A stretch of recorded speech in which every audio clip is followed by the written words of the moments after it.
નમસ્કાર મિત્રો, વિડીયોમાં તમારું સ્વાગત છે। સૌથી મોટા સમાચાર આપણને મળી રહ્યા છે કમાડ તાલુકાના હાપેશ્વર એટલે કે પ્રસિદ્ધ મહાદેવનું મંદિર। ત્યાં આગળ ઘણા બધા યાત્રીઓ આવતા હોય છે, પરંતુ ત્યાં આગળ એક મોટી દુર્ઘટના સર્જાઈ છે। દુર્ઘટનાની અંદર એક બોલેરો ગાડી છે એ નર્મદા નદીમાં પડી છે। આની પાછળનું કારણ શું હોઈ શકે છે કદાચ તમે ના જાણતા હોય તો આ વિડીયોને છેલ્લે સુધી જોજો, અને ચેનલ પર નવા આવ્યા હોય તો ચેનલને સબસ્ક્રાઈબ કરી નાખજો, કેમ કે આપણે ગુજરાતની જે પણ માહિતી, કેટલાક જિલ્લાની માહિતી આપણે એરિયા વાઇઝ બતાવી રહ્યા છે 24 કલાક લાઈવમાં।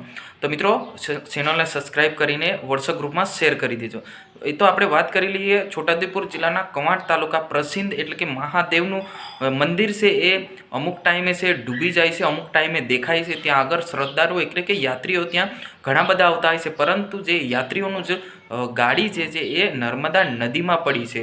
આ દુર્ઘટનાની અંદર કેટલા જણે વાગ્યું છે અને કોણ દબાયું છે એ પણ આપણે ચર્ચા કરીશું।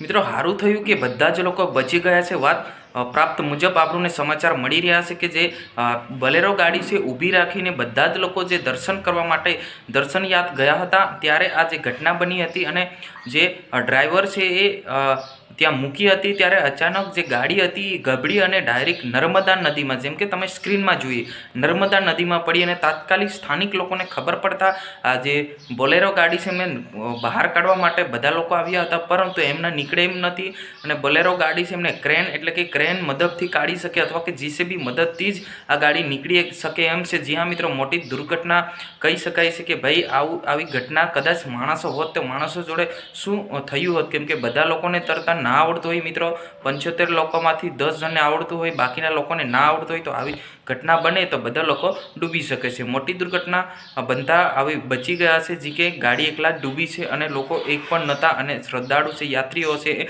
દર્શન માટે ગયા હતા। જી હા મિત્રો, આ માહિતી તમને કેવી લાગી અવશ્ય કોમેન્ટ બોક્સમાં જણાવજો।